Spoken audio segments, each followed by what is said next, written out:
Hello viewers, my name is Eemaan Khalil and today I'm going to talk about the production possibility curve. The production possibility curve is a curve which shows the maximum output of two types of products or the combination of those products that can be produced using existing resources and technology. A production possibility curve, or PPC when abbreviated, is also known as a production possibility boundary or production possibility frontier. When economists talk about production possibility curves, they also talk about production points. Production points can either be inside the PPC or outside the PPC and even on the PPC. So when the production point is inside the PPC, that represents inefficiency. That means that we are not efficient in allocating our resources to producing both products. But when it's on the PPC, that means we are efficient. And when it's outside the PPC, that means unattainable. So a production possibility curve is one of the most important diagrams to learn in economics because it's the first diagram you'll ever see in an economics book. Let's talk more about the PPC. For instance, when we talk about the PPC, we also talk about like movements along a PPC or shifts in the PPC. Movements along the PPC denote that resources are being reallocated. And movements can be up or down when it comes to the y-axis or right or left when it comes to the x-axis. Of course, we have to ensure that sometimes we produce less of a product or more of the other product. And when it comes to the shifts in the PPC, they can either be to the right or to the left. So shifts in the PPC represent the productive potential of an economy. If there's a shift to the right, that means the productive potential of the country is increasing.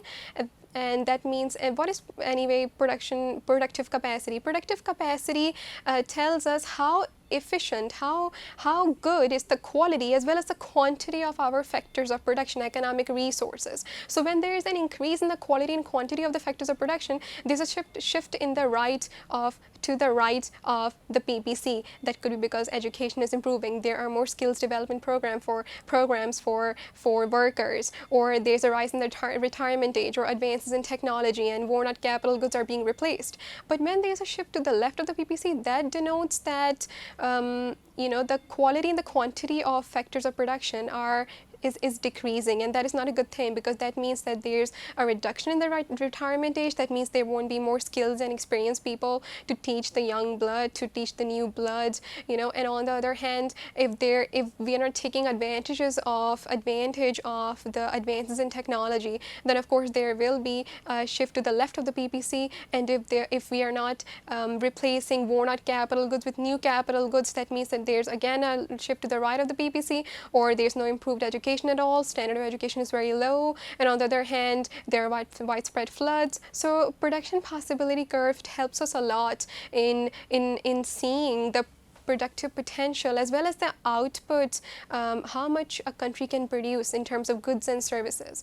So when we talk about the production possibility curve, let's talk about the shape of the production possibility curve. So the shape of the production possibility curve is usually bowed outwards, but yeah, you might also encounter a straight line PPC. That's right, you can sometimes have a straight line PPC, but let me tell you, this is a very rare situation. It's a very rare case. It doesn't really happen because it's quite difficult. A straight line PPC would occur when resources have been allocated equally to producing both the products. That means that opportunity cost is constant, so there's a straight line PPC. But this is a very, very rare situation. This doesn't usually happen. So production possibility curve is very, very important to understand. It tells us how efficient the economy is in allocating its resources, and allocating resources is one of the